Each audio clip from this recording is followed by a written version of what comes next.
Vamos a darle aquí la bienvenida. Bienvenida, Gladys, ¿cómo estás? Hola, que Dios te bendiga. Todo muy bien. Hola. Dios te bendiga. Te presento a Josué Grimaldi y a David González. Mucho gusto. Mucho gusto. Gladys nos contó ayer, la semana pasada, de Jonás, que tenías un testimonio que querías compartir, ¿verdad? Y que fue un testimonio pues bastante complicado, fueron momentos complicados en tu vida. ¿Me escuchas bien? Sí. Sí, ¿y ustedes a mí? Okay. Sí, también. Okay. Que pasaste momentos difíciles, momentos bien complicados y que pues Dios hizo la obra, ¿verdad? Y te levantó de esos momentos. A ver, contanos cuáles fueron esos momentos. Bienvenida primeramente y cuáles fueron esos, ¿qué fue lo que te pasó? Gracias. Sí, creo que tengo que comenzar contando desde hace muchos años. Primero saludar a quienes están conectados. No sé si buenos días o buenas noches o buenas tardes, porque me dijo Jonás que nos escuchaban desde diferentes partes, pero un saludo para todos. Y como te comentaba, desde pequeña yo crecí en un hogar en el cual me hablaron de milagros, en el cual me decían que yo era uno de ellos. Una enfermedad que se llama Guillain-Barré, una enfermedad que ataca el sistema nervioso. Entonces, después de tanto, dicen que no me escuchan, no sé. Tal vez si te acercas al micrófono, porque se ve cuando tocas la tela o algo. Ajá. Es ¿ahorita? Un poco sensible el micrófono. Sí. Hoy sí. Sí. Entonces, ¿cómo se llamaban las enfermedades? ¿Sí? Se llamaba Guillain-Barré. Guillain-Barré. Estoy teniendo problemas técnicos. Entonces, como les decía, que desde pequeña me hablaban acerca de eso y me decían que yo era un milagro de Dios porque había sobrevivido a esa enfermedad. La cuestión es que pasó el tiempo, yo empecé a vivir una vida totalmente normal, llegué a bachillerato, me llené de sueños, me llené de metas, me llené de aspiraciones. En el año 2013 nosotros pasamos una situación económica bien delicada como familia y a raíz de eso yo conozco del amor de Cristo. Alguien me habla, alguien me invita a la iglesia y yo comienzo a ir a la iglesia. Hoy sí se escucha. Okay. Sí, te escucho perfecto. Yo te escucho perfecto. ¿Ustedes le escuchan bien? Sí, que a raíz de eso comenzaste a ir a la iglesia. Ok, entonces yo comienzo a ir a la iglesia, comienzo a buscar un nuevo camino porque en mi juventud fui bastante rebelde, no me gustaba que nadie me dijera nada. Siempre fui la única niña de mi casa, entonces como que sí era bastante consentida y siempre me acostumbraron a que mi mamá, mi papá me podía regañar, pero afuera nadie. Y hasta cierto punto cuando llegaba alguien y una persona ajena me decía algo, era como que sí, me enojaba, no me gustaba estar bajo ninguna autoridad de afuera. La cuestión que, para no hacer largo, fui bastante rebelde, me metía a cosas que no tenía que andar. Gracias a Dios pudimos salir bien de todo eso. Y empecé a rodearme de malas amistades, de amistades que al final a uno le ofrecen quizás un trago, un cigarro. Entonces, como les decía, y todo eso, yo empecé a alejarme de los caminos del Señor. Como familia, cuando éramos pequeños íbamos juntos a la iglesia, pero más después todos buscamos nuestro propio camino, cada quien salió por su lado, buscamos nuestras propias amistades, nos empezamos a andar con personas que no debíamos de andar, y mis papás siempre trabajaron, siempre se han sacrificado por nosotros, entonces prácticamente la mayor parte del tiempo pasábamos solos.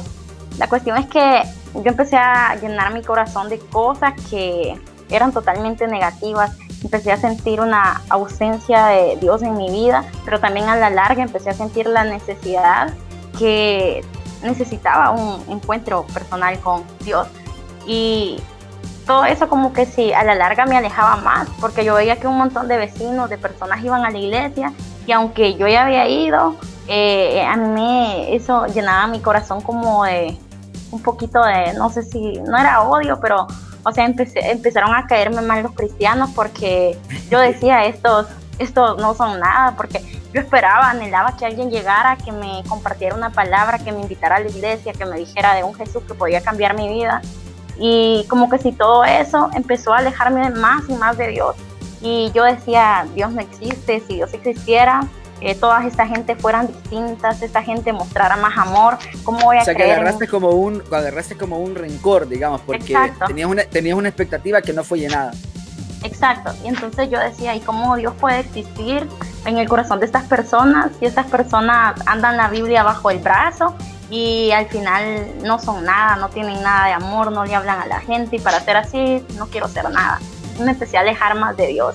La cuestión es que ya en el año 2012, para diciembre, yo empecé a sentir una necesidad pero terrible de llenar mi vida con algo, y yo me empecé a congregar en una iglesia, y iba porque iba mi abuela, entonces por acompañarla a ella, yo me aguantaba. Era de esas iglesias donde, a mí no me gusta hablar mal de las iglesias, pero era de esas iglesias donde adelante se sienta la gente santa, en medio está la gente que medio... O sea que pasan vacías las sillas de adelante. De hecho, la iglesia pasa vacía. no lograba la gente el estatus. Exacto. Y la cuestión es que empecé Uy, espérame, que se me mueve. La cuestión es que empecé a ir a esa iglesia, y pasado un tiempo, a mí me llaman de esa iglesia y me dicen que yo tenía que empezar a cambiar mi conducta y todo. Y, o sea, era como que si yo iba, pero iba por compromiso con mi abuela, no iba porque verdaderamente yo quisiera. Y para no hacer largo, en enero del año 2013 yo me salgo de esa iglesia porque a mí me llaman a una reunión y me dijeron que estas palabras, me dijeron que si yo no cambiaba mi manera de vestirme, que mejor no fuera, que preferían cerrar la iglesia a antes tener gente pecadora en la iglesia. Fueron unas palabras bien duras, y todo eso como que se empezó a minar más mi corazón, y yo todavía ya tenía como que se venía de toda incrédula, y ya con todo eso. La cosa es que al final yo dije, realmente Dios no existe, porque cómo puede existir en el corazón de estas personas. Y empecé, ¿sabes? Salir de la iglesia, no salí llorando, pero sí salí totalmente decepcionada, no de la gente, no de la iglesia, sino que de Dios. Y en el momento que yo salgo, me encuentro a dos personas. Esas personas iban saliendo de la iglesia donde yo actualmente me congrego, y me dicen, hola, y entablamos una conversación. Me dicen, ya días te queremos invitar a nuestra iglesia y queremos que vayas, anda a un culto, si te gusta te quedas, si no, no vayas. La cuestión es que les dije que sí, que iba a ir, y al final no fui. La cosa es que después de cierto tiempo a mí me entró como la necesidad de decidir, de tomar la invitación, y como a los 15 días yo fui a la iglesia, y recuerdo que yo me senté hasta la última fila de sillas, y yo fui y yo dije, voy a ir a la iglesia, pero no quiero que nadie llegue donde yo estoy, no quiero que nadie llegue a orar por mí, no quiero que nadie llegue y que me vaya a decir que si quiero aceptar al Señor, porque o sea, yo estaba totalmente rebelde. La cosa es que ese día era un lunes de unción y milagro. Yo entro, la pastora estaba orando, y yo vi que todos estaban hincados y todo, yo ni me pude concentrar. A medio culto yo me salí, me vine para mi casa, y de ahí yo regresé el día miércoles. Me ven las personas que me habían invitado y me dicen que era bienvenida, y yo le dije, vengo pero con la condición que no me hagan el llamado, porque si me hacen el llamado yo no vuelvo a poner un pie en esta iglesia. Que nadie vaya a orar por mí. Que nadie vaya a orar por mí. La cuestión es que empecé a ir, ya un domingo, ya habían pasado como 3 meses, cuando alguien estaba al frente, estaban predicando y estaban hablando de las personas que no encontraban el sentido de vida, y estaban hablando, era un pastor invitado y estaba hablando que Dios podía transformar corazones, Dios podía cambiar etapas que habían sido dolorosas durante la niñez, durante la adolescencia.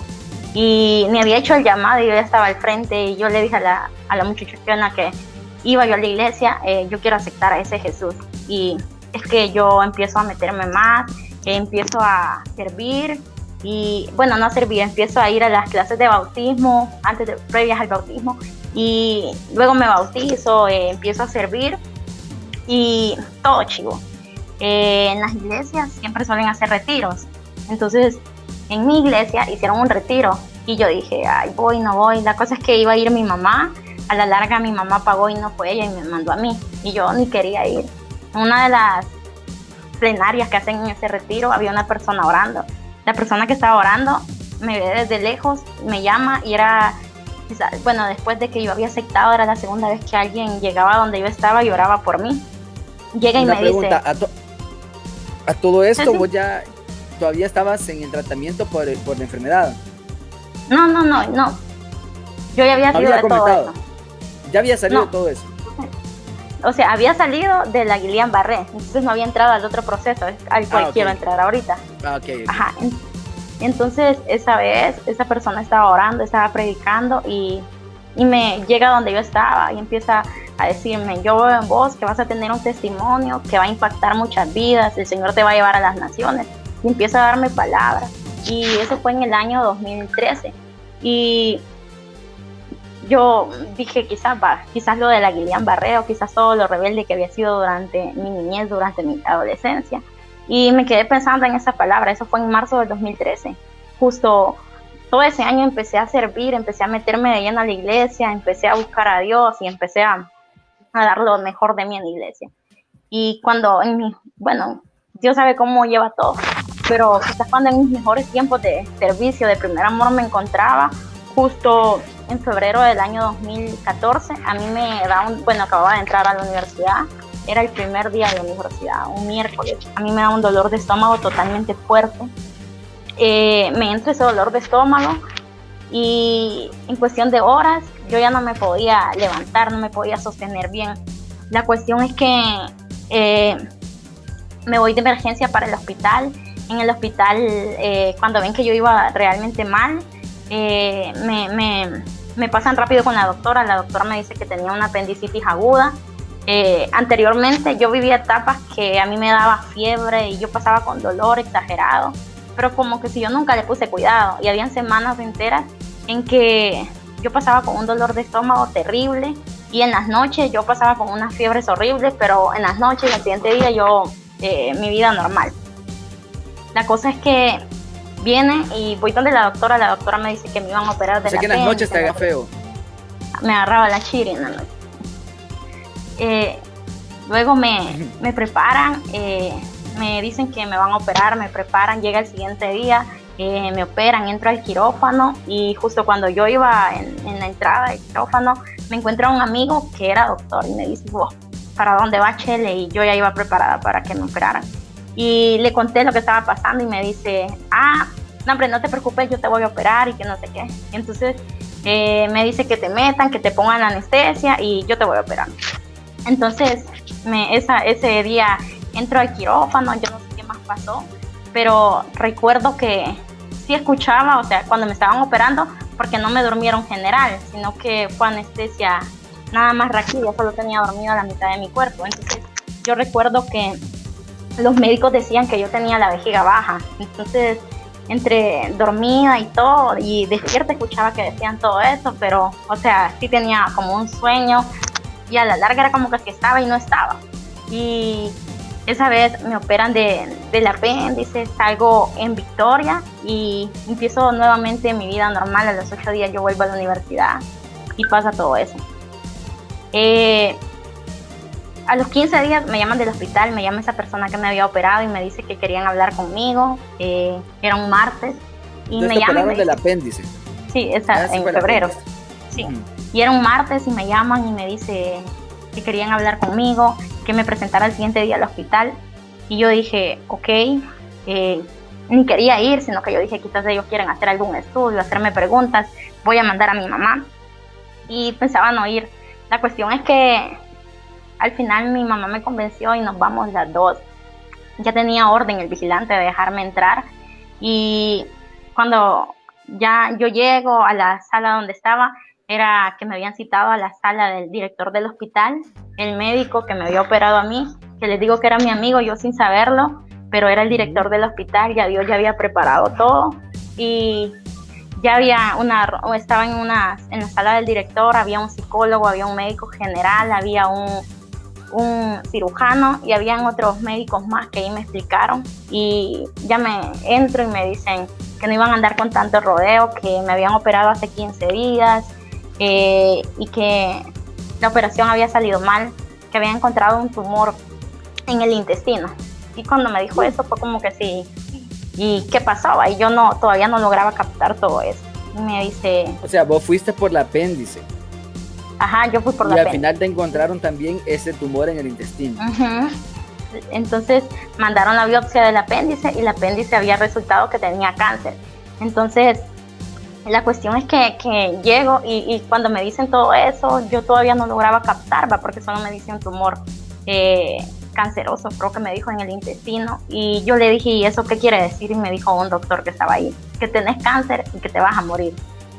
Cuando me dijo eso, fue como que sí, o sea, sentí la calada de agua fría sobre mi cuerpo.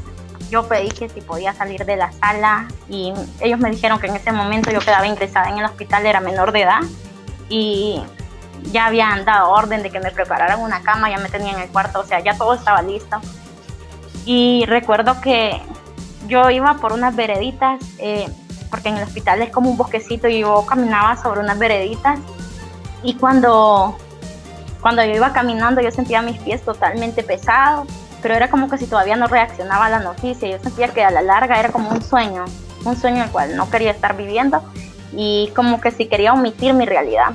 La cuestión es que al final me llevan a mi cuarto y cuando me llevan a mi cuarto ya estaba la enfermera ahí, me empiezan a hacer los exámenes, o sea, todo fue instantáneo, me empiezan a sacar sangre y ya cuando empezaron a apoyarme, empezaron a darme la ropa del hospital y todo, yo dije, entonces, sí es en serio.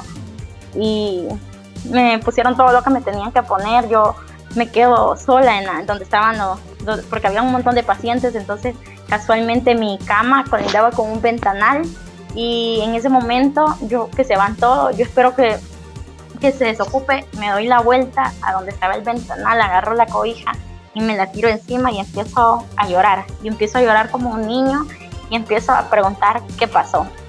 Y la típica pregunta, ¿y por qué a mí? Y se vinieron fuertemente esas palabras que en el 2013 a mí me habían dado, que iba a tener un testimonio, que iba a impactar muchas vidas.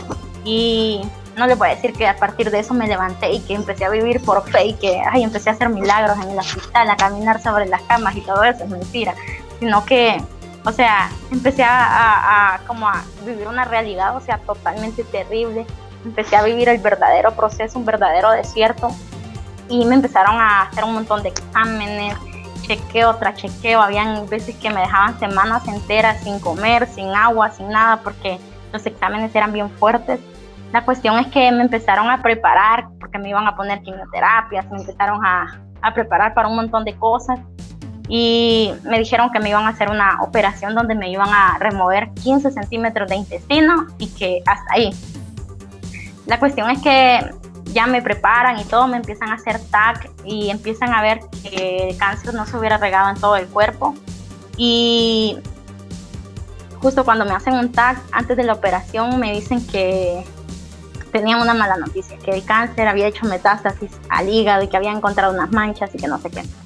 La cuestión es que... Otra cosa. Como que sí. Y entonces como que si todo se fue complicando, yo empecé a verme lejos de los propósitos de Dios, mis sueños de seguir en la universidad se fueron muriendo y cada vez yo me veía como más estancada y la pregunta de que qué iba a pasar, si me iba a morir o qué onda, ¿no? Y al final, un día antes de la operación, una semana antes, el doctor me dijo que me iba a dar esa semana porque era mi cumpleaños para que yo viniera a mi casa a descansar y que descansara esa semana y que la siguiente semana yo entraba al hospital y me preparaban para la cirugía.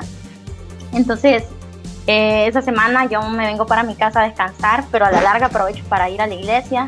En la iglesia oraron por mí, llega una persona y empieza a orar por mí y me dice que el Señor iba a limpiar los exámenes, que el Señor iba a hacer algo.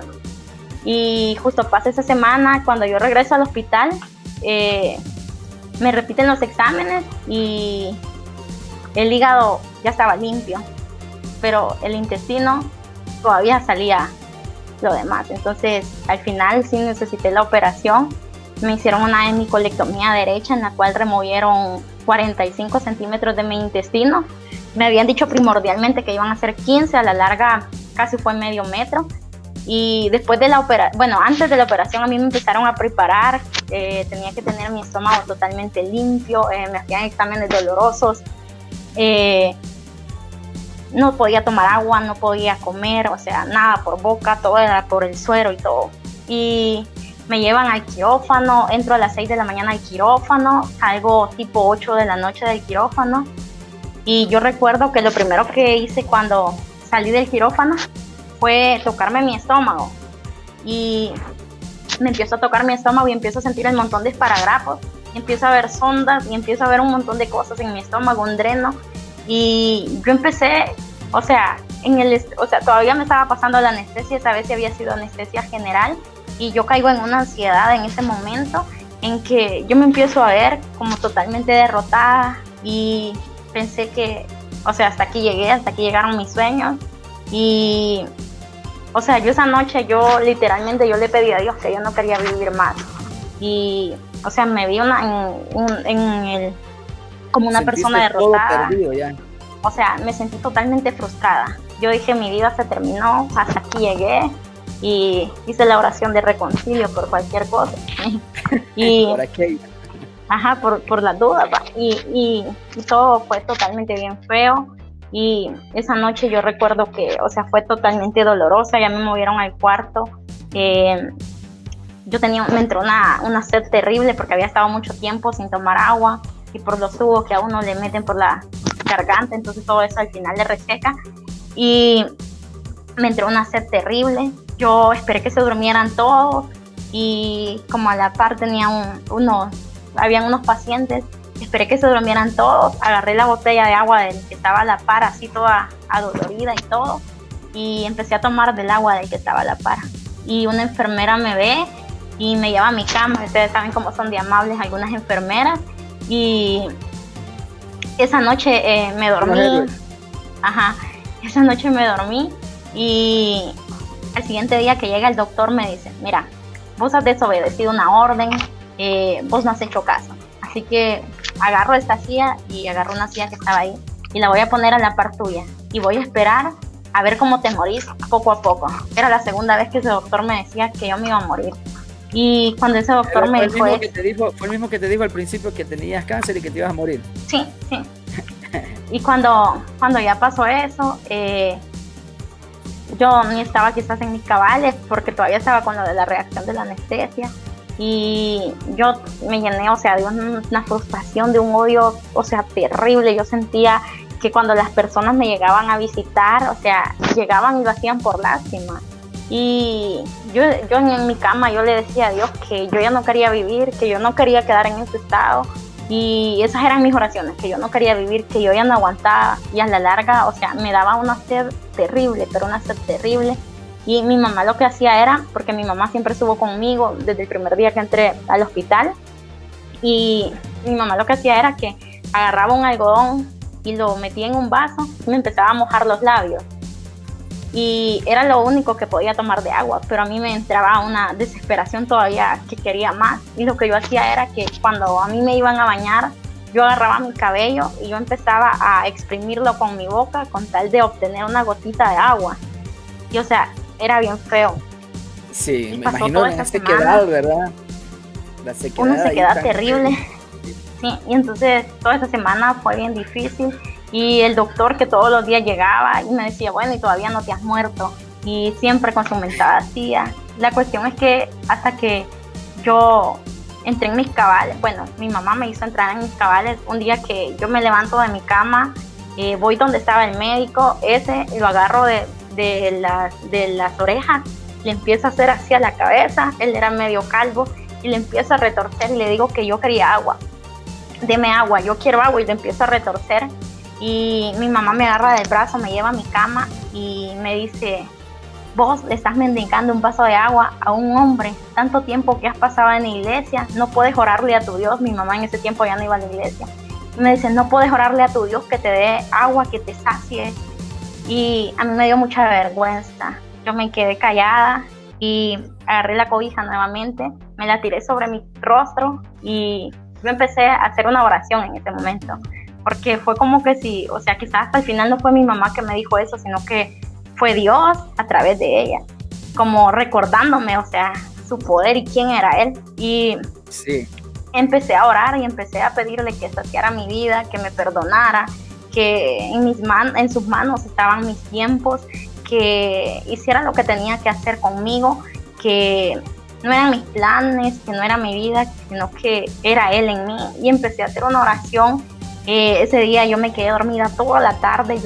Fue el primer día después que a mí me operaron que yo pude dormir totalmente en paz. Yo no les voy a decir vi ángeles, escuché voces, vi un túnel, porque les mentiría. ¿No viste el túnel? No vi túnel, ni vi ángeles, ni fui al cielo, ni fui al infierno, ni nada. La cuestión es que totalmente en paz, y en la noche ya llegaron mis familiares a visitarme.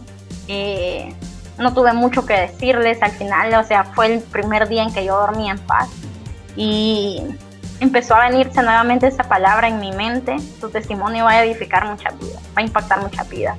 Y esa noche yo recuerdo que oré antes de dormirme y empecé nuevamente a decirle a Dios que en sus manos estaban mis tiempos, que hiciera lo que tenía que hacer conmigo.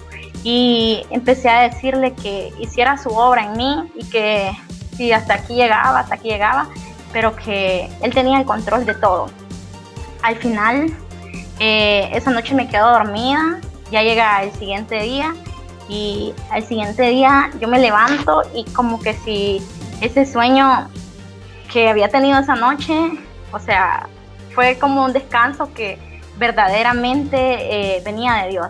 La cuestión es que yo me levanto, me sentía mejor, o sea, yo me sentía, después de haber estado pálida, yo me sentía totalmente bien, y me levanto con un ánimo grande, y llega el médico, porque siempre llegan a bueno, me voy a bañar, luego el médico llega a buena mañana, y cuando iba para donde mí, y a saber qué me iba a decir, porque siempre llegaba con palabras negativas. No te moriste. Y cuando llega me dice, y se me queda viendo y le dice a mi mamá: bueno, ¿y vos qué le has dado a la niña? Porque ese día, después que yo había estado pálida todos los demás días, yo ese día había amanecido bien rosadita, bien chapudita, y lo que sí yo recuerdo que yo soñé y que se me vino, amanecí como con un sabor a sandía. Yo había soñado como con un montón de sandías, y entonces se me venía un sabor a sandía, o sea, lo fresco de la sandía. Y, o sea, a mí me dio un deseo pero enorme de comer sandía, y llega y pasa todo eso, y, o sea, ya Dios había hecho algo esa noche, ya Dios había obrado, ya Dios había cumplido lo que dice en el libro de Isaías, que haré ríos en el desierto, enviaré agua en el desierto y ríos en la sequedad. Y empecé a vivir lo que decía esa palabra. Yo ya no le pedí agua al doctor, yo ya no tenía sed, yo sentía mi garganta totalmente fresca, ya Dios había hecho algo. Y después de eso fueron días en que, o sea, ya Dios había actuado, ya Dios había hecho el milagro en mi vida. Y después que mi cama se inundaba totalmente de sangre, porque a mí me había dado una hemorragia y mi cama, o sea, se inundaba de sangre, toda la ropa del hospital es blanca, y a mí por el dreno me salía sangre, pero por montón. Y después de eso fue disminuyendo todo, y ya el doctor me dijo que si toda esa semana ya disminuía todo eso, ya él me iba a mandar comida, me iba a mandar una comida liviana, me iban a dar agua. Y justo al siguiente día de eso, a mí ya me estaban dando agua. Cuando me llevan el agua yo ya ni la quería, ya me llevan la primera comida, y como a los 3 días de eso me dan el alta, y ya Dios había hecho algo. Pero todavía faltaba, porque tenía que esperar la cita con la oncóloga, y tenía que ver la otra biopsia, y tenía que ver si iban a haber quimioterapias o no. Entonces era como que se hacía un milagro, pero no estaba completo. Y me entra el miedo de qué va a pasar con mi vida, y empiezo a pensar vanidosamente en mi cabello y qué va a pasar, y van a haber quimios y que no sé qué, hasta que empecé a aferrarme de una palabra, y es que cuando Dios hace todo, lo hace totalmente completo. Y al tiempo, porque pasó un buen tiempo, yo fui donde la oncóloga, y me dice que todo había salido bien, que no necesitaba quimioterapias, que solo con la operación había bastado. Y después que a mí me dijeron un montón de cosas, que la operación me iba a dar un montón de síntomas, que a mí toda la comida me iba a dar diarrea, que todo se me iba a ir de paso, que habían cosas que no iba a poder digerir, y un montón de cosas. Incluso hasta me habían dicho que podía quedar con una sonda a través de las cuales iba a hacer mis necesidades, y gracias a Dios hasta el día de hoy todo ha sido totalmente normal y todavía sigo en controles, porque el proceso así es, son 10 años que tengo que estar en controles, en exámenes, y créanme, es una lucha tremenda, porque a veces hay exámenes que salen bien, a veces hay exámenes que salen mal, y a veces entra la duda de qué va a pasar y antes de cada examen y todo eso, pero creo que Dios ha empezado a cambiar mi manera de pensar, y es que cuando Dios hace algo, lo hace totalmente completo. Uf. De verdad que uno escucha esas cosas y no te queda más que decir que Dios pone su mano, ¿verdad? Claro. Dios pone su mano y va haciendo. ¿Hace cuántos años fue eso? Hace 6 años. 6 años. Sí. Y hasta hoy todavía puedes decir, Dios ha sido fiel. Dios ha sido fiel, ¿verdad? Ebenezer.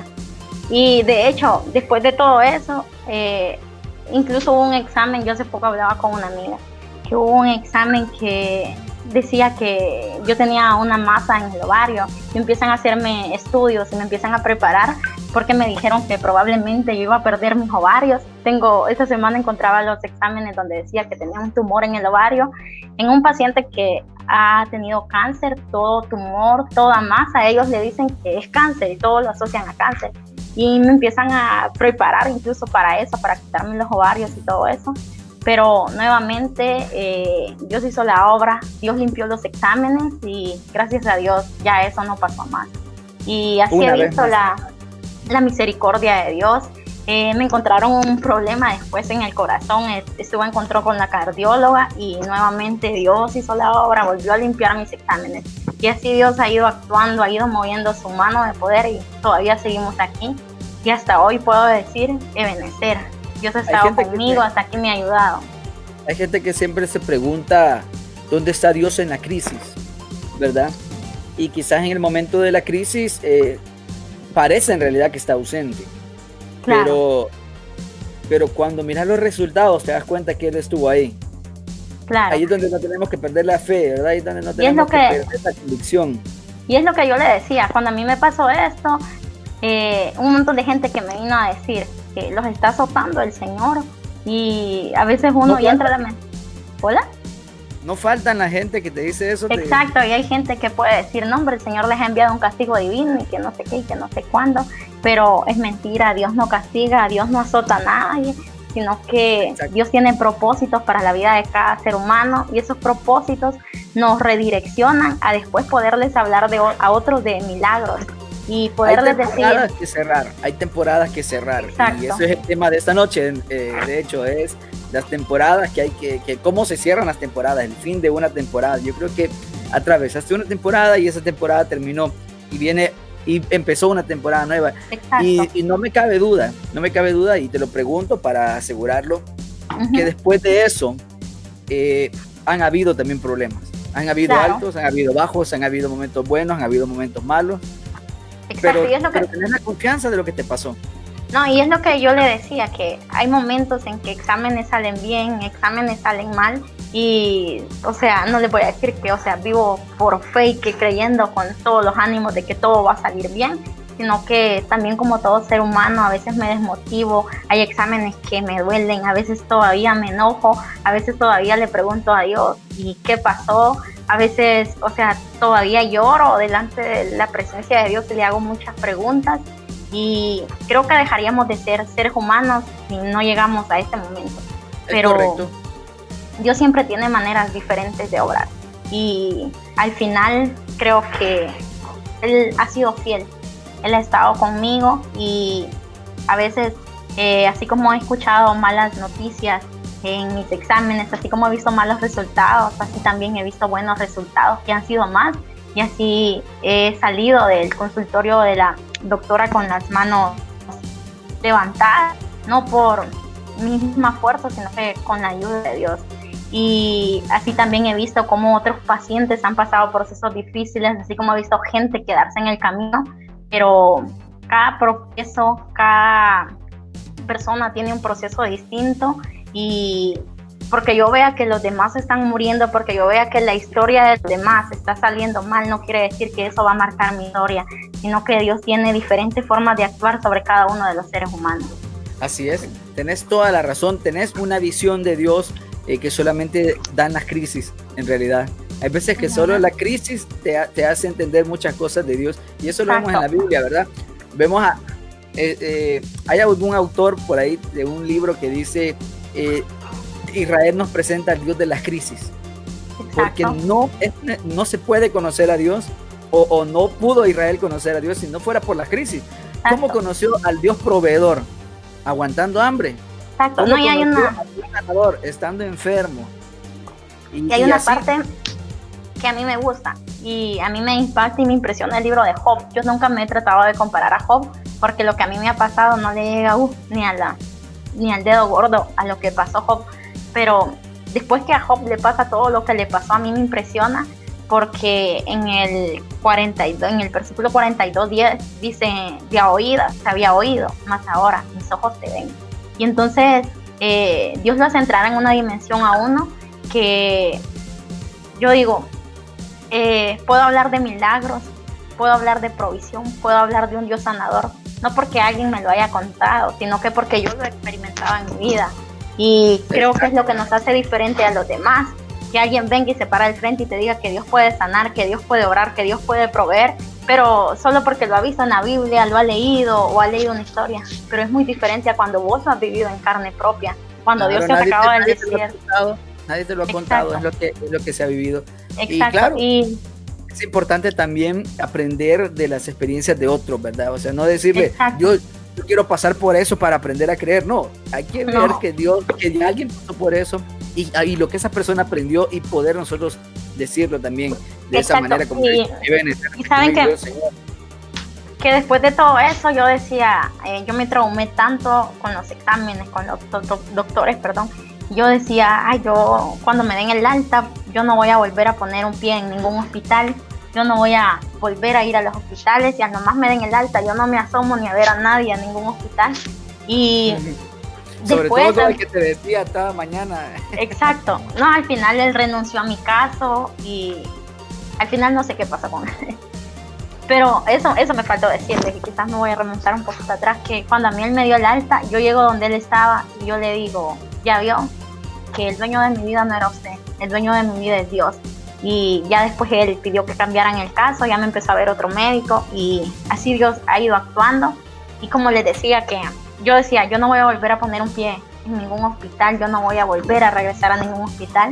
Y desde hace 2 años Dios me presentó la oportunidad de poder estar trabajando, siendo voluntaria de una fundación.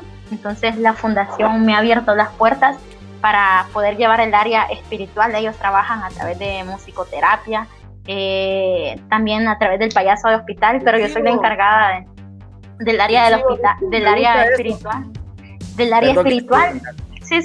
Y desde hace 2 años, año y medio, soy la persona encargada de las reflexiones y le puedo hablar a las personas, y es lo mismo, o sea, desde mi experiencia, desde lo que yo he vivido, y les puedo decir, yo un día estuve como ustedes, pero les traigo la buena nueva y la esperanza de que Dios me levantó y de que Dios hizo algo en mí. Mira, uno no puede entender el propósito hasta que llega, ¿verdad? O sea, vos no puedes entender, o sea, a nadie puede decir, no, si yo estoy tranquilo, yo sé lo que va a pasar, porque aunque sí nuestra fe sea grande, que algo va a pasar, que algo bueno va a pasar, es bien difícil en el momento, pero cuando ya ha pasado decís, de verdad. Y aquí se cumple lo que dice el Señor a su pueblo, ¿verdad? Y estos egipcios que han visto pasarán como el viento, o sea, un día pasarán, no se acordarán de ellos, será otra vida diferente, será algo distinto. Exacto.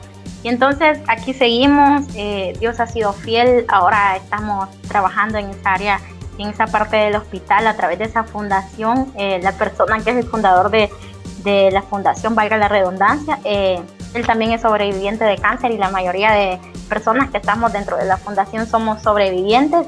Y créanme que he visto muchas personas llorando cuando se está compartiendo una palabra, cuando Dios está hablando, a través de mi testimonio, a través de mi historia, así a través de las historias de los demás. Creo que es algo que solo Dios lo puede hacer. Bien, ahí te manda también. Saludos. Ahí te manda Vanessa Calderón, dice saludos. Vamos a ver los comentarios. Vanessa Calderón dice saludos. Gladys y a todos ustedes desde Sabor, que Dios los bendiga y los siga usando. También tenemos a saludos a Vanessa, que dice que testimonio más grande, no hay duda que Dios es bueno. Esmeralda dice, ya se escucha. Ah, bueno, ella era otra. Es que no se escuchaba. Que no se escuchaba.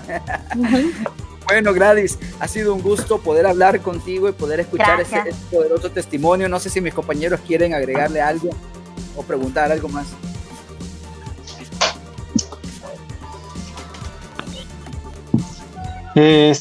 Yo solo comentar que hace que a principio de año nos pasó una situación similar con una pariente, en la que como ese doctor que se llegaba donde usted y siempre le ofrecía muerte, no lo diga. A nosotros nos pasó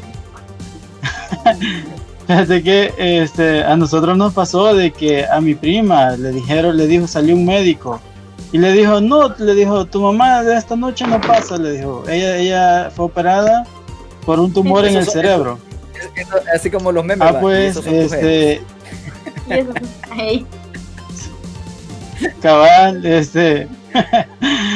pues mira, le dice mi prima que llega esa noche, ¿verdad? Ese día en la tarde, le dice el médico, mira, tu mamá esta noche no pasa, le dice. Mira, sí, mira, es bueno que existan de estos médicos, porque son los que como que en vez de maldición te tiran bendición, ¿no? Y te dan más bendición. Sí. Mira, ese día en la noche mi tía empezó a reaccionar positivamente, porque después del tumor pasó por como 5 días, un proceso bien delicado que se le había complicado todo. Pues esa noche empezó a tener mejorías y gracias a Dios a los 15 días de haber sido operado, a mi tía le dieron el alta. Y gracias a Dios ahí está bien. Gladys, y en serio, ese que trabajan ahora esa organización, contame, ¿qué hospitales visitan? ¿Cómo están organizados?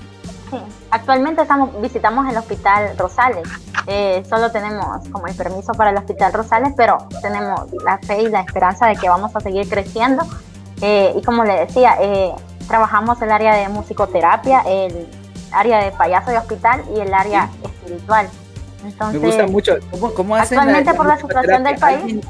¿Alguien llega a tocar un instrumento o lleva música? Fíjate que el presidente de la fundación, por si está conectado, un saludo para Cristian, él es músico, entonces él prácticamente puede tocar todos los instrumentos y también es una persona muy jovial, una persona con una gracia de Dios totalmente increíble y es sobreviviente de leucemia, entonces esa área él la trabaja y así hay otras personas que se encargan de los shows, porque así le llamamos a la parte en que se trabaja lo de las payaso de hospital. Y luego lo acoplamos así con las reflexiones siempre que tratamos de acoplarlas a la realidad que están viviendo. No voy a llegar a hablarles a preguntarle a alguien que está, en una situación así, porque a mí no me gustaría que le hicieran, si usted muere ahora, ¿a dónde va a ir mañana? Sí, es la peor pregunta. Exacto. Mira, ¿y cómo podríamos hacer, Gladys? Vamos a ponernos de acuerdo para que la próxima vez que vayan también pueda ir alguien de nuestro staff para acompañarlos, para estar ahí, para ver cómo se hace todo eso y poder también colaborar de alguna manera en esa hermosa labor. A mí me encanta eso. Creo que a Josué también, ¿verdad? No dudaría en ir y en poder llevar ese momento. Creo que Josué se quedó pegado o se petrificó por la noticia, pero ahí está, ya se movió. Sí, son bienvenidos, pero ahorita la cuestión es que como está lo de la pandemia y todo eso, entonces ahorita está suspendido prácticamente todo, no sabemos si hasta el otro año, pero, sí son bienvenidos, cuando ustedes quieran pueden acompañarnos. Perfecto, Gladys, muchas gracias. Gracias a ustedes. Esta semana estará el video ahí en YouTube para que también lo puedas compartir. Para que lo compartas. No, y al final, para ya cerrar con todo, después que yo morí a mi sueño, después que la universidad quedó como aventada y de todo eso, actualmente Dios me ha permitido seguir estudiando y estoy en proceso de tesis, estoy a punto de graduarme del técnico en periodismo y empecé, o sea, ha sido como cuestión de vivir por fe y cada mensualidad, porque ha sido en una universidad privada, cada cuota, cada ida, cada venida, cada trabajo, yo he visto la mano de Dios y cuando a veces he estado un día antes, me ha faltado para completar la cuota y a veces es como que si soy bastante independiente, entonces a mí no me gusta como pedirle a veces como dinero a mis padres hasta que ya me encuentre como en una situación totalmente extrema, pero he visto la mano de Dios, he visto la provisión de Dios a tal punto que yo no tenía para iniciar el proceso de tesis por toda esta situación que pasó, los negocios, porque mi mamá tiene un negocio en el mercado y todo, las ventas han bajado, a mi papá le disminuyeron horas de trabajo y era como que si yo empezaba este proceso y un proceso de tesis en una universidad privada es bastante elevado, entonces yo no tenía los medios para hacerlo. Un día antes de todo eso, que a mí me mandaron el correo un día lunes y querían el dinero para el día martes, me mandan el correo y dicen que había que pagar y mandan la cifra. Yo no tenía totalmente nada, yo no le quería como decir a mi mamá que me daba ese dinero porque mi mamá había estado bien mal.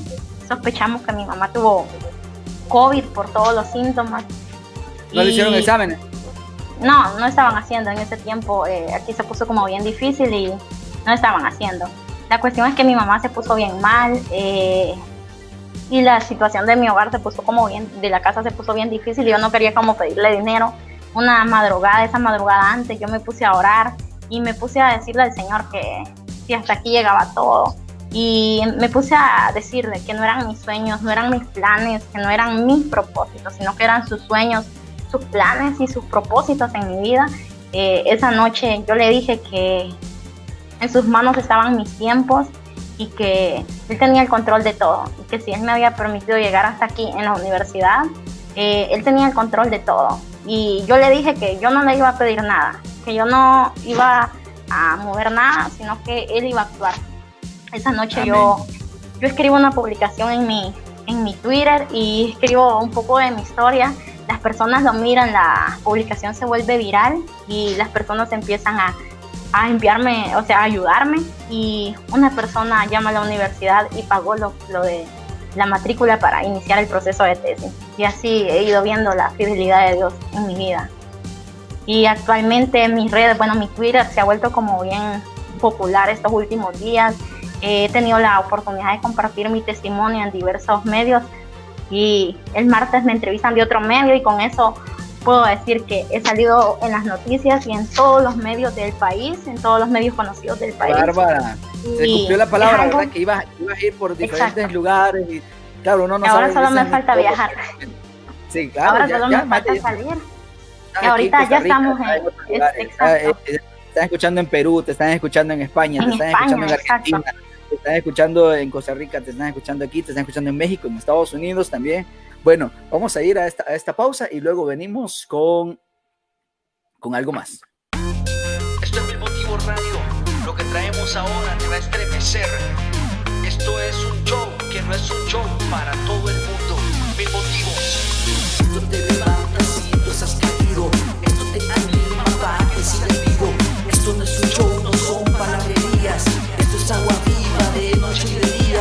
Si estás viviendo un momento complicado, no te sientas solo, Cristo está a tu lado.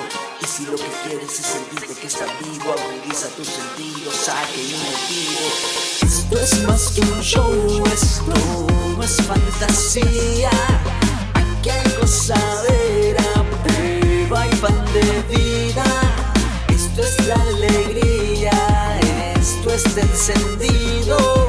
Aquí hay más que flow, aquí hay mil motivos. This is the show, no show. This is the show, no show. This is the show, no show. This is the show, show.